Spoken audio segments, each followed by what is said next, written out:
Hey everybody, Riot Mort here, back with Riot Kent, here for the final patch post-mortem of Dragonlands. This is patch 12.15, where we go back, look at what we did right, what we did wrong, what we've got to learn from it. And we normally don't do one for the last patch because everyone's kind of moved on to PBE, so this is it. This is it for Dragonlands. We did it. So, Yeah, hype. PBE's coming out soon. Blackpink dropped a new song. oh. Today's a good day. I did actually listen to that song, by the way. I know it's called Venom, so I'm like, I'm Ah, not, yes. I'm not that far out of the loop. Pink Venom. Drink that pink Venom. All right. Cool. So yeah, let's talk about this patch a bit. Obviously, this was a bit of a smaller patch. We were coming off the really rough 12.14. I said naughty. It said bad things about it. 12.14B. So we came into 12.15, pretty small, and then I think what we've seen is that, and I tweeted this out, that generally this has been the best patch of the set. But I wanted to break that down a little bit because after I tweeted that out, I had a few people I respect reach out and be like, hey, I know you said this is the best patch of the set, but like I hate it and I'm not having fun. Like why is there this disconnect? And the reality is we're at this point where we're late into the set, right? And it's possible you don't like Dragonlands, right? You don't like dragons, you don't like this mechanic and the way it all works right now. You don't like things, and that's okay. Like this might not be the set for you, and hopefully, future. That's why we rotate every 3 months. But if you do like the dragon mechanic and you like this set, then of the things we've seen, this is probably the closest we've seen to a pretty balanced thing. Now, the tricky part is I think a lot of people will be like, hey, the first patch was really, really good. And it's like, yeah, when no one knows what they're doing, the game feels more balanced, right? But like here we're starting to see some pretty wide diversity of comps. There's one cost rerolls like Set that are working. There's two costs that are working with Trist and Trainer. There's three costs that are working with like Volibear. Like there's a wide spectrum of things that are working. So I think, we're getting there. But if you don't like it, that's okay too, right? And so that's kind of my like quick high level of that comment. Yeah, one of the things to like just touch on there is that in the beginning of a set, nobody, like you mentioned, nobody knows what they're doing, and so people can, you just splash frontline, put backline, everything works. It's so fun. You can make anything work, but then towards the middle and especially at the end of the set, everything gets really optimized, and players like know which units work best with other units, and that's always going to be better than when other units don't work with other units. Even if you have like other types of items and things like that, there are just like a lot of optimizations already happening, and players have learned how to like micro optimize even from there. It's like now I position it certain way is always better than positioning another way, and so well, once we get there, things feel more rigid. You might feel like you're having less fun if you don't want to play those specific meta comps, and so that's kind of a lot of the times why like when the new set drops, it's really exciting. We can switch out some of those and freshen things up. But also, like with some of these balance patches, we can change up like the kinds of comps you see, and the kinds of like units that you're seeing a lot of, which to help freshen that up. But like, yeah, just in the beginning of the set, things will always feel like Yep. Wild West. You can do whatever you want. Yep. Yeah, there's more to break down about like Dragonland's design and things like that I think we'll save for like a set learnings, the article we do at the end and stuff like that. But for now, let's focus on the patch and let's get through this patch. It's past Mortem. We launched the pool party eggs. Those are neat, cool. All right, large changes. Cavalier Nerf. I think directionally absolutely correct. It was a good thing we nerfed them. They're still the strongest front line in the game. So again, directionally correct, not enough. And I think this is another one of those tactics of like when we've been doing lighter touches, sometimes it doesn't quite get to the right spot nearly as fast. Yeah, I think that's kind of going to be a theme. A couple other things that I think in this patch kind of fit that, where it's like we did light touches, we shifted things around a little bit, but we, light touch is a nudge. It's not going to fall out of the meta, and it's I think better than doing the big swings, the big thrashes, where like the thing that you played, and because you are on a new patch, you can't play that thing anymore. That thing is that's kind of too much, and so I think these light touches are good. These are directional changes. This Cavalier one especially is like we could have gone harder, but it's probably a good thing we didn't, so that we don't thrash too much Yep. and all at once. Yep. All right. Needlessly Big Gem and Mogul's Mail. I'm going to call these a success. When I was looking at the data and trying to get everything ready for the next patch, the Shimmer Scale items are like really, really tight now. Things are really good. I think Draven's Axe is like a teeny tiny a bit better than the rest, but otherwise everything was tight. So this just seems like a big success, and I think we're finally mostly done with the shimmer scale, except for one, which power-wise might be correct, but fun-wise isn't. So we'll talk about that later. Yep, agreed. Cool. Why don't you take trainer? Yeah, so this one, pretty big rework actually. So just how trainer works. Trainer 2 gets less damage. Trainer 3 deals a lot more damage, and so, I think this was like a fun change, really good, but went too far on the trainer 3 damage. Should have swung. This is one of the ones where like it would have benefited from a lighter touch. Just wanted to really make sure that like, when I was doing this, really wanted to make sure that trainer 3 landed as like a viable thing. Namzi doesn't cast often enough, but yeah, ended up too strong, especially if you can ramp up Namzi early on. Yeah, it's interesting because like I think a lot of people will look at that 100 to 200% and be like, that was incorrect. I actually think that was correct, and you'll see this, we changing it next patch, because like Namzi 1 and Namzi 2, it actually feels good. It's like it's fair, it's balanced. If you want the damage, you put in Trainer 3. It's just we didn't bring down the 4 enough. And so, like, 4 is this giant tanky body with, like, 175 armor and MR, like, 3,000 health, and it gets really big. And it's hitting, like, entire teams for, like, 700. It's probably a little much. And so it's, like, I almost wonder if, again, like, I don't wonder. I know we probably should have actually just brought down the scaling a bit. And that's what we're doing next patch, I know. But I actually think the Trainer 200 was correct. Yeah, I agree with that part too. Like the difference between 1 and 3 needed to be steeper so that, it's a different identity if you put in Trainer 3 versus Trainer 2. Yep. Cool. Ezreal, this is another directionally correct. Not enough. Got to do more. Agree. Senna, I actually look at this change and like, I kind of regret it. This is one of those patch notes that like, it didn't move the needle enough.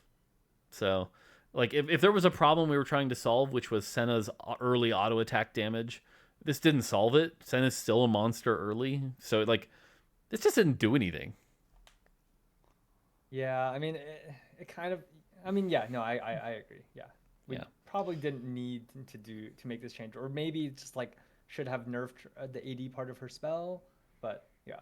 Yeah, or like I said, we probably should have a very clear outcome that we were looking to get here, right? It's like, what is it about Senna that we're unhappy with? Let's change that and fix that, right? Like this could be lower mana cost so she casts more often and minus 15 AD, but like this just didn't do any. Like Senna's still Senna. She just slight distribution of power change. So yeah. Kane, another example of light, directionally correct. Kane's still D tier, trait bot, want. Yeah, I think this one also matches like the Senna thing. Like, oh, what do we want Kane to do? Well, now he's a little tankier, but like he still has the same kind of pattern and unreliable. So that should have been the thing that we fixed. Yep. Nami, this is a change that I think was unpopular and probably pushed Nami down into like D tier. But again, for what Nami is and what Astral is, I think she kind of has to be at D tier for how easy she is to access. I could go on a rant about Astral and Nami. It's not worth it. It's also, I'm glad she was in this state with Wednesday, with the Astral bug. So, like, as unnecessary as this was, I'm still glad we did it. Yeah, I agree. Twitch. Solid change. Twitch isn't, like, A tier, S tier. Buffed Guild, it buffed Zaya a little bit. So, like, cool. Yeah, not really seeing Twitch reroll, but, like, directionally, great. Like, needed it. Speaking of directionally, but not enough, Lee Sin. Again, Lee Sin, I'm glad we buffed him. He's fine. He's still not nearly being played as much as, he was back in the day. Still don't think this moved the needle enough. I think I was too conservative on the spell damage. I also think mana was another angle that possibly should have been hit here. 100 mana is a lot when he has a very, like, specific item requirement. So, And then, I think, sorry, one last thing. Long term, a couple players have suggested it, and I think they're right, is that we need to do the thing they do in SR where, like, he kicks the target, they don't take damage, they move, and then they take damage when they land, like, all together. Yeah, I think the rough part there is that, like, we'd have to make it work so that when he does his initial swing, that other AoE, still deals damage. But yeah, long term, that sounds like way healthier. Yeah. And it would make sense because then he actually gets the AoE. I just wanted to chime in. I love the patch note here. This patch note is so good. But I mean, Roger's a great writer. yeah, directionally, just Lee Sin needed more than this. Dragonmancer's still kind of in a sad state, and wish we had got harder. But directionally, like correct, just did a nudge. Yep. Corki, same thing, directionally correct. Again, this might be controversial because I think people are maybe tired of seeing like a lot of Corkis in the end game, but like Corki's probably exactly where he's supposed to be. He's like a really good front to back carry, does a lot of damage, likes his traits to some extent. Like Corki's probably where he's supposed to be. I think this was a good change. I think Corki's in a good spot. I think like we've just seen a lot of Corki already, and especially in the end game, and like a lot of high roll comps have Corki, when you play Shimmer Scale and all that stuff. So yeah. The thing that gets tricky here, the more I think about this actually, is like he might still be a little too strong.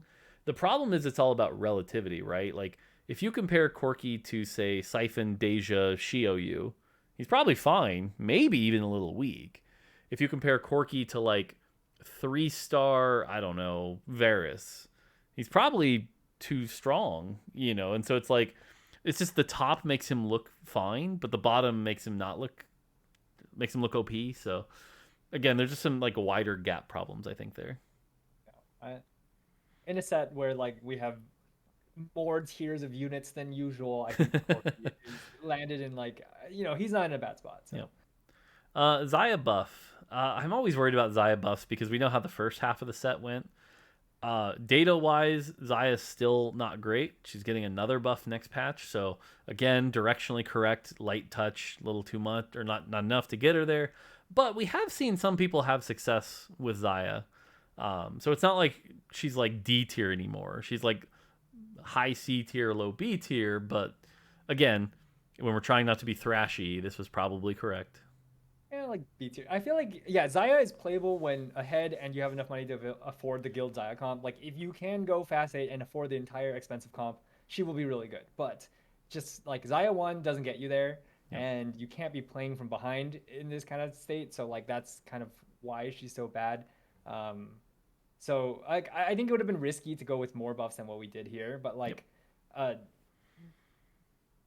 basically just not enough. Yep. Okay, Shyvana. This is literally my favorite and least favorite patch note on this entire patch in one champion. So let me talk about my favorite.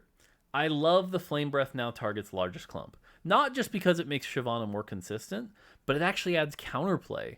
I had a moment in one of the like viewer tournament games where I was up against a Shyvana, and I put my 2 most valuable carries to the left, and I slammed everybody else to the right. Shyvana breathed on the right, the largest clump, and I was able to take it out and win. And I was like, this is just healthy. It's like there's counterplay. I love it. This is just a great change. I'm so happy we made this change. And if Shyvana's in the mid set, like having this around for the entire second half will be great. And then there's the second change. You want to talk about that one? Yeah, this is Shyvana starting mana nerf. So the thinking behind it, for those of you who didn't watch the patch rundown, I'm sure everyone here has watched it, but basically she was really reliable now that she hits the entire clump, and so the starting mana nerf makes it so that she doesn't guarantee to like cast really early in the fight and then just wipe the board. So like you kind of have to give her some like a push there, give her an item or like either a mana item or tinky item, whatever, to like help her get to that 60 mana, then cast, and she casts later into the fight. But it ended up being like a little too far. So basically there are a lot of times when Shyvana just doesn't cast, and even sometimes with like 1 mana item or like 1 tank item, she can get CC'd for so long after walking up that she just doesn't cast, and that feels really bad for like reliability. So I think directionally correct. I think we just went too far. We shouldn't have like swung half like 30 mana to 0. Yeah, we've been having this conversation amongst the design team, and I think there's a deeper discussion about like Rage Wing and was it something we ever want to repeat, where it's like you can't generate mana from taking damage. But the thing I'm pretty confident on, and why I didn't end up liking this change, is because I don't think at any point during the design process were we thinking, Shyvana, what we want players to do is gather all the tier items. That's what we were thinking for Shyvana. Because blue buff Shyvana is actually really good with this change. I think it's literally like Hodge Archangel is like pretty solid, and it's like, I don't think that's what we were intending, So Yeah. Like, at 30 to 60, you have like double archangels and you're like insta casting, but yeah. now if it's like now you have 2 tiers on your dedicated to your Shyvana, it's like that shouldn't be Right. And this is what I'm necessary. saying. I think it's more like a Rage Wing fundamental issue, right? Where it's like the mana has to be low because you can't generate mana from taking damage. But by making the mana inherently low, tiers have ridiculous value. So, Yeah, and Hecarim and Shyvana kind of both have this problem where yeah. like late game they're just so much CC that they get locked down. They can't even. It's like this is 4 autos, but like they can't even get out those 4 autos because they've been locked down the entire time. Hecarim's literally the same thing, right? Like blue buff Hecarim being a viable play, I don't think was what people were intending, Yeah. So, cool. Eternal Winter. Hallelujah. I think this is just a good change. The item's still performing well in the data, so like solid. Let's go. Less annoying of an item, finally in a good spot after like lots of little nudges, so happy about it. Rocket propelled fist, fine. Honestly, I think didn't I have to nerf it again? It's shocking how good this item is looking in data. It's shocking. A part of it is just like people aren't positioning around, there's no Blitzcranks this set, so like people aren't thinking about it until like middle of the game. And they've already taken a bunch of damage from getting their carry pulled. So yeah, I think in a set where Blitzcrank existed, this item would need like 400 more HP because everyone would be positioning for it constantly and it would lose most of its value. But in a set like this, it honestly could probably have 0 HP and be okay. Yeah. I mean, last set, it was 750 health last set. And so, it's wild. It was 750 health and like a bunch of mana. It was like so stacked with health and it was still like okay. Yep. So, yeah. Gargoyle. I think this is a good change. There's probably a world at some point where this like goes back to 18, but with all the like super tanks and Idases and Silases, I think having it be 16 here is good. I think one item that solves your armor and MR problems is a little unhealthy.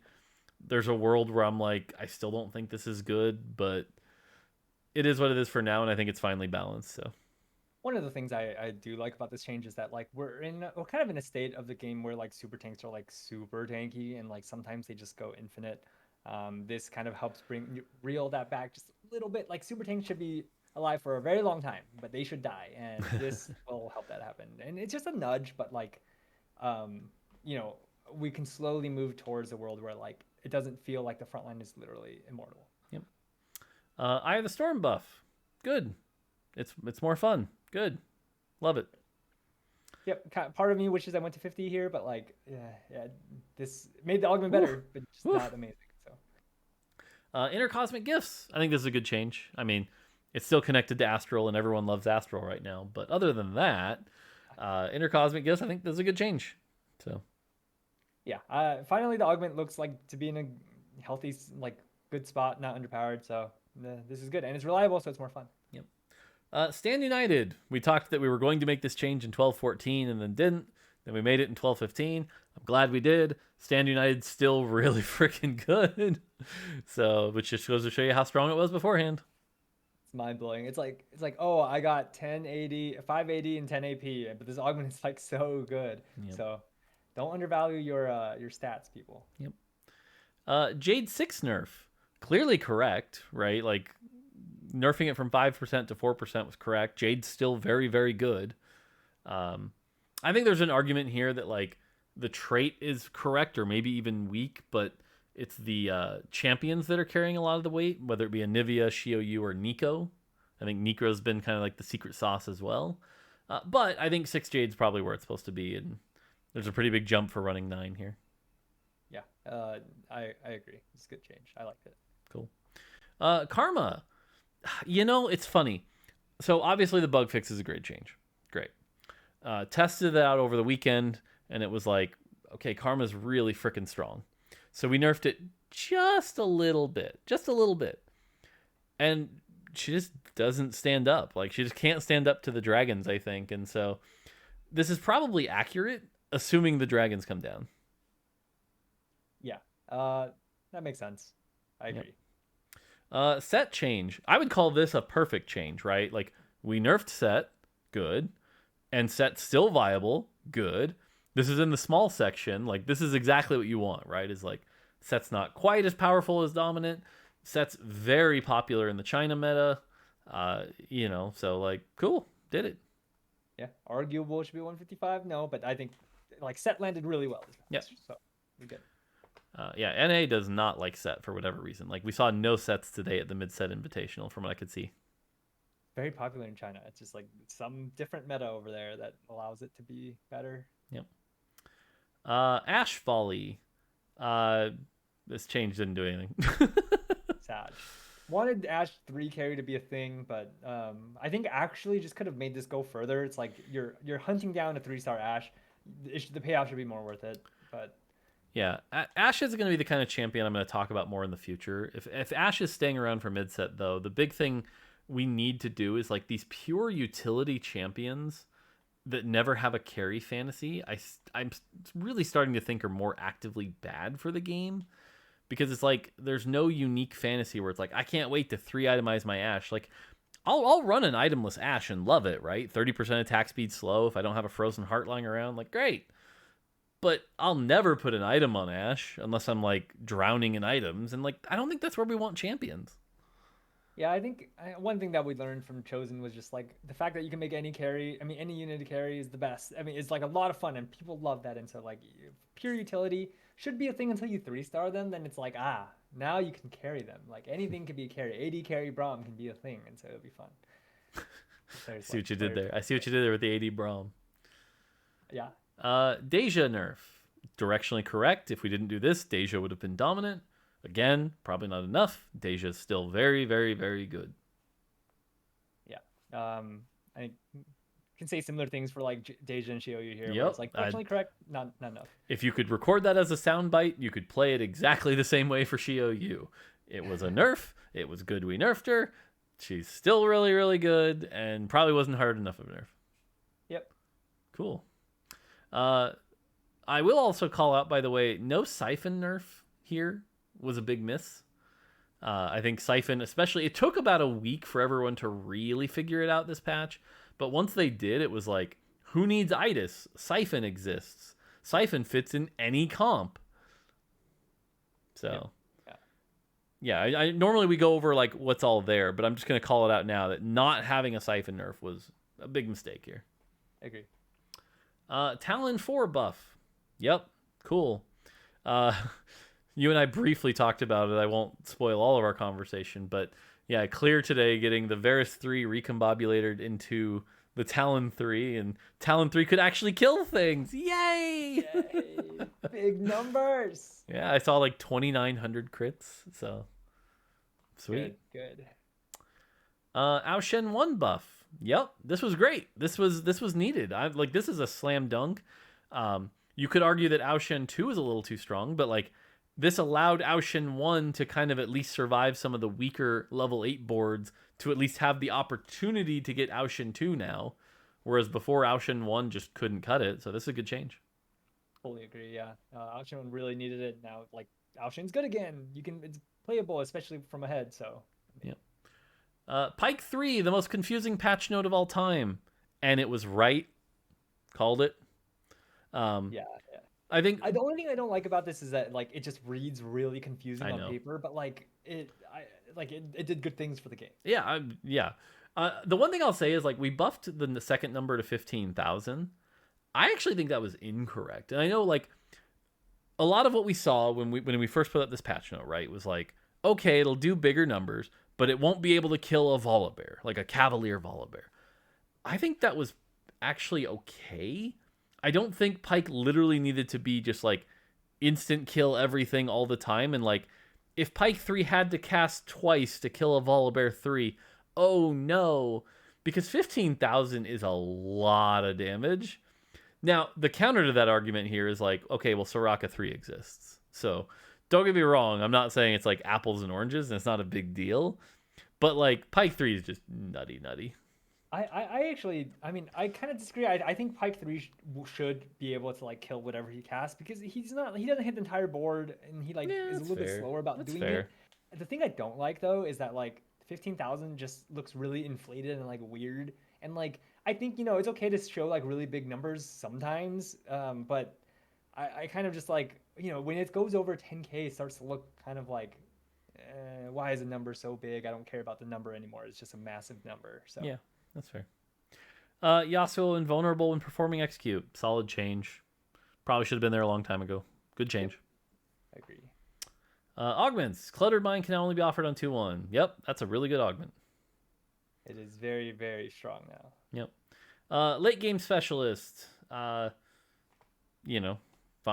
cool. This is solid. Yep. No big deal. Haven't really gotten any feedback about it, which is good. No one's complaining. This is just a good thing to make sense to people. So yep. Seems like a good change. And reckless spending can no longer be offered on 2-1. All right, you ready for the self burn? No, but yeah. I mean, players love this change because it meant they weren't being offered a bad augment on 2-1. Hey. Okay, to be fair, the augment does not look bad in data. So it is like slightly below average. It's like a 4.7. So it's not bad. No, but I mean, like, not getting it on 2-1 is actually great, right? Because it doesn't bait you into some situation that you're gonna lose, right? It's like if you're actually playing Shimmer Scale and it shows up, there's probably times where it's okay now. Yeah. So I thought you were meaning about like how this augment just is so hard to use. I mean, it's still pretty hard to use. It's still pretty hard to use. I agree with that part. So. Yeah. Hyper roll, good change here, not a big deal. Bug fixes are good. Cool, we did it. Yep. And so that's kind of it. Like I said, generally it's like one of our better metas of this set. Doesn't mean you have to like it, but of this set, I think it was about as good as it could. We didn't have to B-patch technically. There was one issue that needed to be addressed that we had to address. But other than that, for the rough 8 hours. Yeah. I will also comment, by the way, that it's a little frustrating when like a bug's been revealed and people are like, it's been an hour, you haven't fixed it yet. By the way, it's 4 a.m. Pacific time. Like, little rough there. But I think the team came together and dealt with that issue pretty quickly.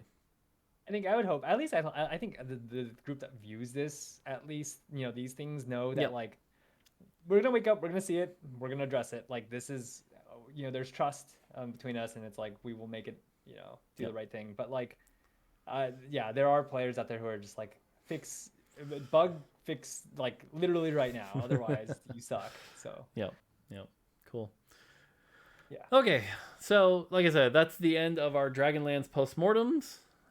Certainly not our best balanced performance. That's for sure. I think obviously with some challenges, it's super units and augments and systems and whatever, but certainly not our like S tier performance. I think we'll look back on and be like, oh, nailed it. Like we've got some work to do here. So yeah, for sure. It's been a rough set to balance. We kind of talked about it last postmortem, but basically, the combination of all of these like wild things that we're trying ended up having a lot of learning lessons for us, basically, so that we know how to better address them, or like things we maybe shouldn't do in the future. Yep. The one thing is, to end on a more positive note, we're recording this Friday night. This will be airing Saturday, which will mean Sunday, Monday, Tuesday, like 3 days from now, y'all be playing the mid set on PBE. And so I think hopefully the mid set will show how all of these lessons up to this point were taken seriously and applied to make a much better set. And I'll say personally, in our playtests, I have been having way more fun, but Mort says that because he always wins, because he's a dirty cheater. That's why. I don't cheat. He's a high roller. He hacked the game somehow. He always finds what he needs. I don't understand. This guy's too good. You were literally watching me the other day, and you're just like, "Look at this shop." Yeah. Your account is rigged. So like you just hit it. You just If I was gonna rig any account, it would not be my dev account. Okay. Okay. Also, we can't rig accounts, so like that's not a thing. Just wink. Yeah, I'm gonna secretly rig Mort's account to like lose. No, please don't. The thing is, you could, and I wouldn't even notice. What about you? I mean, are you having fun in our playtest? Yeah. I definitely like 7.5 more than 7. I think, I as we mentioned in the beginning, it's like I think it's like all taste. Like it's okay for you to like a set more than another set.